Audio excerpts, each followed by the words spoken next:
In 2011, when I was 5 years old, we relocated to Cremona, Italy for 2 years. Cremona is located in northern Italy, an hour southeast of Milan in the Po River Valley. It is about the same size as Green Bay with 70,000 inhabitants. Cremona's downtown is alive with people. There are cultural events every weekend. The outdoor living room of the city, La Piazza, is an open plaza that is transformed daily to invite Cremonesi a fare una passeggiata, to go for a walk. La passeggiata, the walk, is the thing that separates Italy, its very own jewel. It is the human connection that creates community.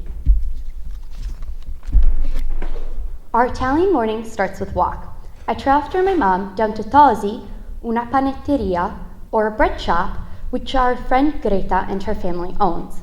On a typical morning, we find all 3 generations there. Greta's mother is at the register smiling and helping all the customers. She knows every person by name and genuinely cares about their families. Tommaso, Greta's 3-year-old son, comes flying out of the kitchen full of flour and speed. Behind him is Greta, trying to wrangle her son into washing his hands. Lavati le mani! Wash your hands! She yells after the cloud of flour. Being inside the bread shop is like being in her own home. The line of business and family is blurred. When it is our turn, I eyeball a mini pie filled with Nutella.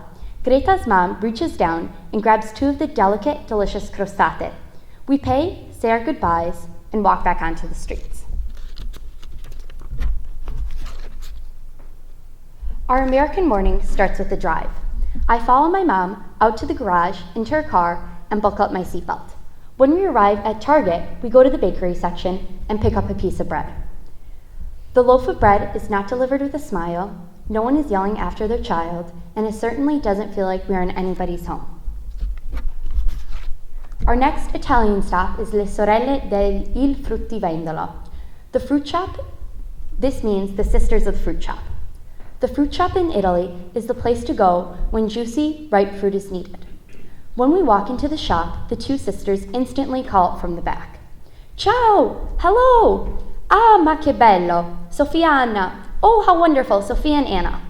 I smile at them and follow my mom to a case of ripe peaches. As mom is choosing the fragrant fruit, they converse and exchange stories about what is going on in their lives.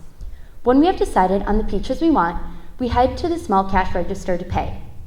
While my mom is busy checking out, the little old lady smiles and hands me a fresh strawberry. I return the smile and thank her, and then we are on our way back out to the streets. In America, after picking up our bread, we walk over to the fruit section. There is no one to help us pick up juicy fruit. No Target workers know us by name, and there is no small register to pay at. I'm not given a fresh strawberry by a little old lady. In Italy, we walk into Il Gastronomia, or the deli. The wrinkled face behind the counter smiles, and he asks how he can help us. Of course, he already knows exactly what we want. My mom walks around the glass display case bursting with specialty cheeses, and of course prosciutto, or ham. All the meats hang like soldiers on the ceiling. By the point of my mother's finger, he reaches out and grabs the prosciutto. After the prosciutto is put down on the slicing machine, he begins slicing it thinly.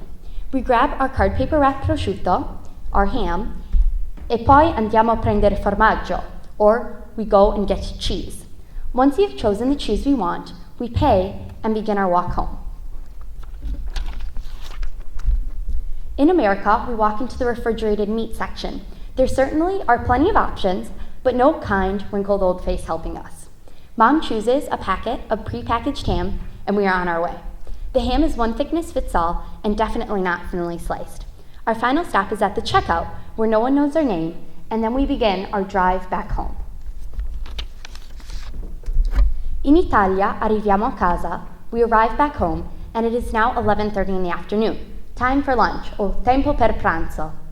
My mom makes us panini, sandwiches, with the bread from the bakery and prosciutto from the deli. The fruit with lunch are the peaches from the sisters at the fruit shop. When lunch is finished and the table has been cleared, we all go our separate ways. Mamma si va a riposarsi, Mom goes and takes a quick nap. Nina, my little sister, and I andiamo a guardare la TV, go to watch TV. Even if we wanted to go out, no shops are open. From 1 to 3, the shop owners of Cremona close their doors so they can go home and take naps and, of course, eat lunch. The city itself slumbers, and not a single person can be seen from our window walking.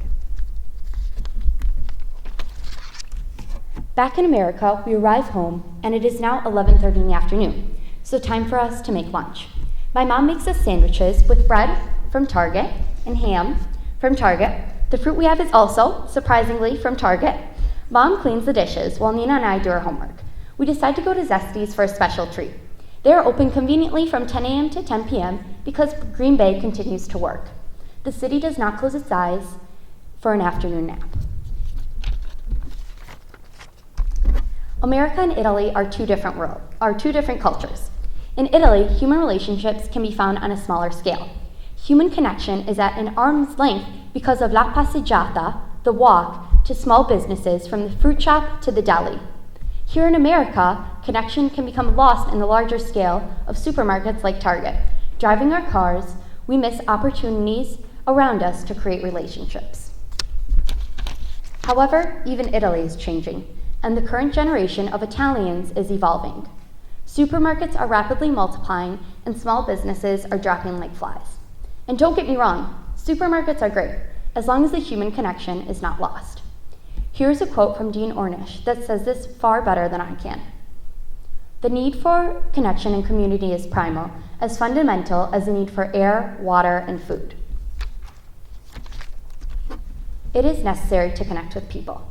It doesn't have to be making a new best friend every day or always shopping at a small business.